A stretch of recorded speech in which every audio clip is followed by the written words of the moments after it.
अल्लाह ने आपको चुना। वो फिर वजाहत करता है कि उसने हमें क्यों चुना। वो फरमाता है वज्तबाकुम। इसका आसान तर्जुमा है कि बेशक वही है, उसने हमें चुना है। लेकिन यहाँ पर चुनने का अरबी लफ्ज़ इज्तिबा। अल्लाह ने यहाँ इसके लिए जो लफ्ज़ चुना है वो बहुत ख़ास है। अगर आप अरबी में कहते हैं इख्तियार। ये लफ्ज़ भी मुंतखब करने के लिए इस्तेमाल होता है। ये लफ्ज़ अरबी से निकाला गया है, जिसका मतलब है कि आप किसी चीज़ को तरजीह देते हैं या कुछ आप कोई बेहतर चीज़ मुंतखब करते हैं। खैर। ये अरबिक है। आप अरबी में कह सकते हैं इस्तिफा, इस्तफा, इस्तिफा। या ये कह सकते हैं कि आप अरबी ज़बान में जो एक लफ्ज़ से निकला है, पाकीज़गी। जब आप कोई चीज़ मुंतखब करते हैं तो आपको किसी को वजाहत देने की ज़रूरत नहीं कि आपने कोई चीज़ क्यों मुंतखब की है। मिसाल के तौर पर जब आप ख़रीदारी के लिए जाते हैं और आप एक नीली कमीज़ ख़रीदते हैं, आपको किसी को साइंस की वजाहत देने की ज़रूरत नहीं है कि आपने नीली कमीज़ ही क्यों ख़रीदी, आपने सफ़ेद क्यों नहीं ली। ये मुकम्मल तौर पर आपकी मर्ज़ी है। लेकिन जब आप इज्तिबा कहते हैं जो कि अल्लाह ने यहाँ मुंतखब किया है, जब वो वजाहत करता है कि उसने मुझे या आपको मुसलमान होने के लिए क्यों मुंतखब किया है। जबू। ये लफ्ज़ असल में अरबी से निकला है। अरबी ज़बान में कदीम अरबी में इसका लफ्ज़ टैक्स वसूली के लिए इस्तेमाल होता था। गुज़िश्ता दिनों में वो लोग जो बहुत पैसे कमा लेते थे उन पर टैक्स वाजिब हो जाता था।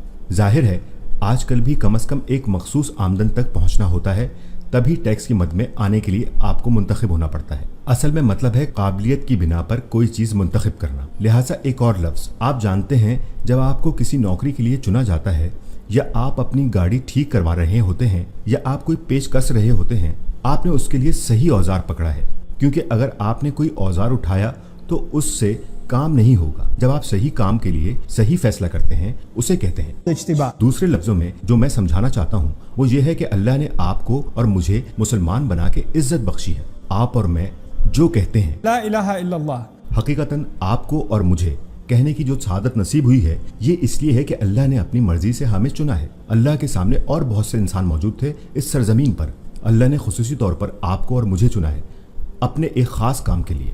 लिहाजा हम सब सिर्फ मुसलमान बनने के लिए ही नहीं चुने गए, हम मुसलमान बनाए गए हैं क्योंकि हमारे सामने एक ख़ास मकसद है, और इस मिशन को वो खुद ही बयान कर चुका है कि आपको अल्लाह के लिए कोशिश करनी है, बिल्कुल वैसी ही कोशिश जैसे अल्लाह के लिए की जानी चाहिए। फिर वो मज़ीद फरमाता है हुवा इज्तबाकुम, कि बिल आखिर अब जब मुझे एहसास हो गया है कि मुझे चुना गया है, मैं फिर भी सोचता हूँ कि ये बहुत मुश्किल काम है। मैं ये कैसे करूँगा? ठीक है, अल्लाह मुझ में वो देखता है जो मैं खुद अपने आप में नहीं देख सकता। मैं नहीं देख सकता कि मुझ में ऐसा क्या ख़ास है, मुझे ही क्यों मुंतखब किया गया। आप जानते हैं, और बहुत से बेहतर लोग हैं, लेकिन अल्लाह, ये बेशक बहुत मुश्किल है। इस्लाम बहुत मुश्किल है। जो अल्लाह मुझसे चाहता है वो बहुत ज़्यादा है, मैं ये नहीं कर सकता।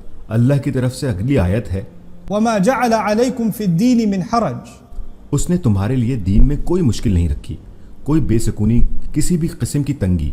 असल में अल्लाह खुद आपसे फरमाता है कि बेफिक्र रहो, मैं इसे आसान बना दूंगा, तुम उस बारे में फिक्र मत करो। तुम सही आदमी हो इस काम के लिए, तुम सही औरत हो इस काम के लिए, तुम ही चुने गए हो इस वक्त, इस दिन, इस ज़माने के लिए। आप जानते हैं, आप जब अपने इर्द गिर्द देखते हैं, मुसलमान मीडिया की तवज्जो का मरकज़ बने होते हैं, सियासी पागलपन का। मैं बहुत मरतबा इंग्लैंड जाता हूँ, लेकिन आखिरी मरतबा जब मैं गया तो मुझसे बेइंतहा सवाल किए गए, तुम यहाँ क्या कर रहे हो? आप जानते हैं, मुझसे सवाल किया गया तुम यहाँ क्यों हो? ये पहले कभी नहीं हुआ। लिहाजा ये चीज़ें मुसलमानों के लिए मुश्किल से मुश्किल तर होती जा रही हैं। ये हो रही हैं बहुत से तरीक़ों से, लेकिन इससे कोई फ़र्क नहीं पड़ता। आप जानते हैं क्या, अल्लाह ने आपको और मुझे चुना है इस नस्ल में, इस दिन और इस दौर में पैदा होने के लिए, क्योंकि वो जानता है हमें किन मुश्किलात का सामना करना पड़ेगा। और इन तमाम मुश्किलों से लड़ने के लिए जो लोग मुंतखब किए गए हैं वो आज के ज़िंदा मुसलमान हैं। ये अल्लाह की मर्ज़ी है। यही वजह है कि हम इस वक्त सांस ले रहे हैं। अगर हमारा कोई मकसद ना होता, क्योंकि वो सिर्फ मकसद के लिए तख्लीक करता है। खलक़ अस्समावाति वल अर्द बिल हक़ वसव्वरकुम, उसने आसमानों और ज़मीनों को बनाया एक ख़ास मकसद के साथ और तुम्हें तख्लीक किया, और उसने आपको और मुझे तख्लीक किया और हमें इन हालात में रखा क्योंकि हमें एक मकसद पूरा करना है। और जबकि ये एक मुश्किल काम है तो अल्लाह खुद हमें वजाहत देता है और फरमाता है कि मैं इसे तुम्हारे लिए मुश्किल नहीं बनाऊंगा। ये बिल्कुल भी मुश्किल नहीं होगा। मैं आपको वापस उसी मिसाल की तरफ लेकर जाऊंगा जो मैंने शुरू में दी थी। एक नौकरी के लिए इंटरव्यू होता है और वो आपको नामुमकिन काम बताता है, और आप वहाँ बैठे सोचते हैं कि कोई सूरत ही नहीं कि ये मुझे मुंतखब करे, मगर वो आपको नौकरी दे देता है और आपका पहला रद्दमल होता है कि मैं इस काम के लायक नहीं हूँ। पर वो कहता है फिक्र मत करो, मुझे मालूम है मैं क्या कर रहा हूँ, मैं बहुत अरसे से नौकरियाँ दे रहा हूँ, मुझे तुम में कुछ नजर आया है, حالانکہ تمہیں لگتا ہے کہ تم میں کچھ نہیں، تم بہت جلدی سیکھ جاؤ گے۔